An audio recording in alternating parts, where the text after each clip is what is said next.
This is what the people of Tiverton and Honiton have said. It's time to show Boris the door. The Liberal Democrat leader visiting the scene of a famous victory. Just as the Labour leader acclaimed his party's first by-election win from the Conservatives for a decade. You didn't just get this over the line, you absolutely smashed it. In Rwanda, for the Commonwealth Heads of Government meeting, the Prime Minister had been having a morning swim after hearing the by-election results, but wasn't braced for what came next. Resignation of the Conservative Party chairman, Oliver Dowden. In his resignation letter, Mr Dowden told Boris Johnson, "Our supporters are distressed and disappointed by recent events. Somebody must take responsibility. I will remain loyal to the Conservative Party. No mention of the boss." Oliver Dowden is a decent man, he's an honourable man, and I think he's felt that he can no longer go on defending the indefensible, the Prime Minister. His letter of resignation, if you read between the lines, is pretty excoriating. After Labour's victory in Wakefield, the defeated Tory candidate was asked who he blamed for his defeat. Is this defeat down to Boris Johnson, Nadine? In Kigali, the Prime Minister was asked the same question. This is about you. It's not about all the other stuff. Well, that may be your view. I think that what governments have also got to recognise is that, although I don't want to in any way to minimise the importance of what voters are saying, it is also true that in mid-term governments post-war lose by-elections. But in Wakefield and Tiverton, many voters, it seems, went to the polls with one individual and his conduct on their minds. Boris Johnson said it's cost of living crisis that's costing them votes. Partygate. You don't set rules and not abide by them yourselves. That is not leadership. I like Boris Johnson. I think he's a twerp, but I like him. He's a liar. I'm sorry, but that's it. That's rather strong. The Prime Minister's saying this is mid-term stuff, a lot to do with the cost of living.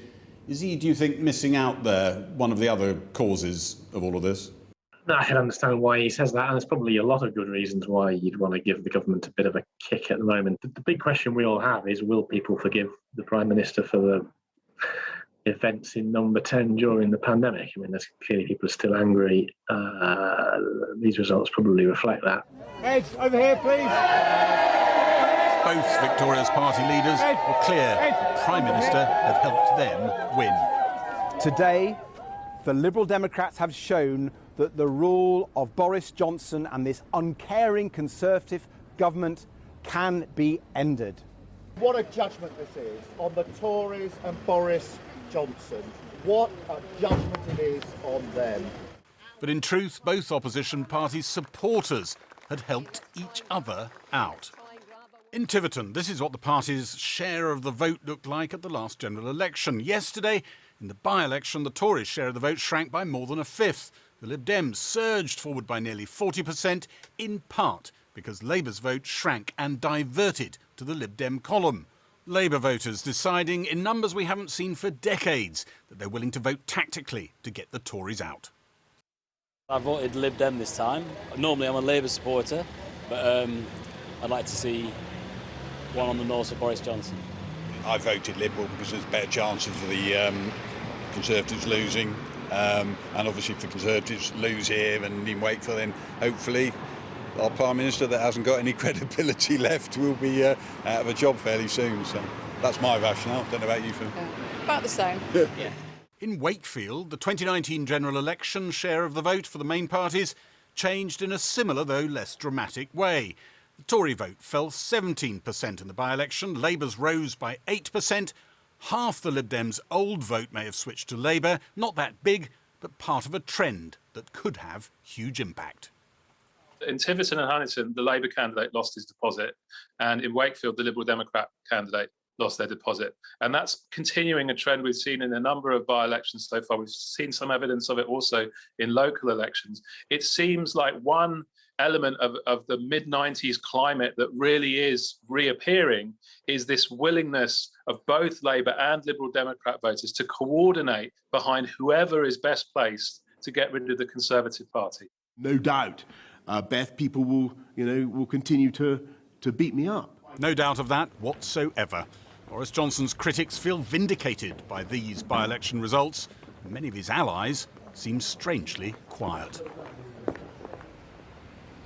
Well, Oliver Dowden's resignation sent some flashing red lights on the dashboard in Downing Street. They worried there could be others who might join him. And it's a classic way of getting rid of a PM who isn't getting the message that they ought to go, for a cluster of ministers to go in and say, now's the time to go. And that can be lethal. But it was just Oliver Dowden on his own, although we did get a former party leader. This can also be very destabilising to a leader, Michael Howard, saying it was time to go. But these are not proving to be decisive moments, though they are moments probably in the decline of Boris Johnson, if that's where we're heading. The other thing still going on in the undergrowth is the bunch of MPs who were very keen for Boris Johnson to go and organise the vote of no confidence, made sure that happened. They're trying to make sure that they can make it happen earlier than the year that the rules lay out. They should wait for. They're trying to take over the committee that decides the rules, so that if they want to, maybe this autumn, who knows when, they might just bring back an even earlier vote. So he's by no means out of the woods, and this has damaged his aura as a winner. Keir Starmer, the winner in Wakefield, is saying this all has a read across to a Labour outright victory in the general election. Well, not so fast. Labour did plummet a long way in the last general election. It's a long way to come back. But encouragingly for him, there are echoes in these results of the 1990s.